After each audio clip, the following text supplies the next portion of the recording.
నేను 2014 నుంచి రాష్ట్ర విభజన జరిగినప్పటి నుంచి నేను ఎందుకు ఆయన ముఖ్యమంత్రిగా ఉండాలని కోరుకున్నానంటే, పాలిటిక్స్ లో సహజంగా రాగానే ప్రతి ఒక్కరికి ఒక స్వార్థం ఉంటుంది. నేనేదో అయిపోవాలి, నేనేదో అయిపోవాలని నేను కళ్ళగనలా. మీరేదో అయిపోవాలి, ప్రజలంతా ఏదో అయిపోవాలని కళ్ళగనలా.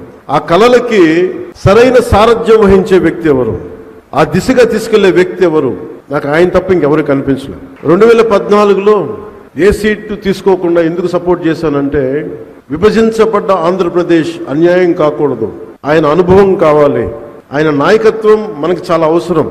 అందుకే నేను చేసింది ఈరోజు 2024లో కూడా మేమందరం వెన్నంటే ఉండి ప్రధానమంత్రి నరేంద్ర మోదీ గారి నాయకత్వంలో ఎన్డీఏ కూటమిలో చేరి ఈ రోజున 151 ఎమ్మెల్యే సీట్లు గాని, 164 అసెంబ్లీ సీట్లు గాని, 21 పార్లమెంట్లు గాని సాధించామంటే, కలిసి కట్టుగా ఉంటే ఎలాంటిది ప్రజలకు నిలబడగలవని చిన్నప్పుడు పాఠంలో చదువుకున్నాం. United we stand, divided we fall. కలిసి ఉంటే ఎంత బలం ఉంటుంది, విడిపోతే ఎంత బలహీన పడతాం అనేది ఈ రోజున ఈ విజన్ డాక్యుమెంట్ చేస్తున్నప్పుడు నాకు నిజంగా చాలా మనసు తృప్తిగా ఉంది.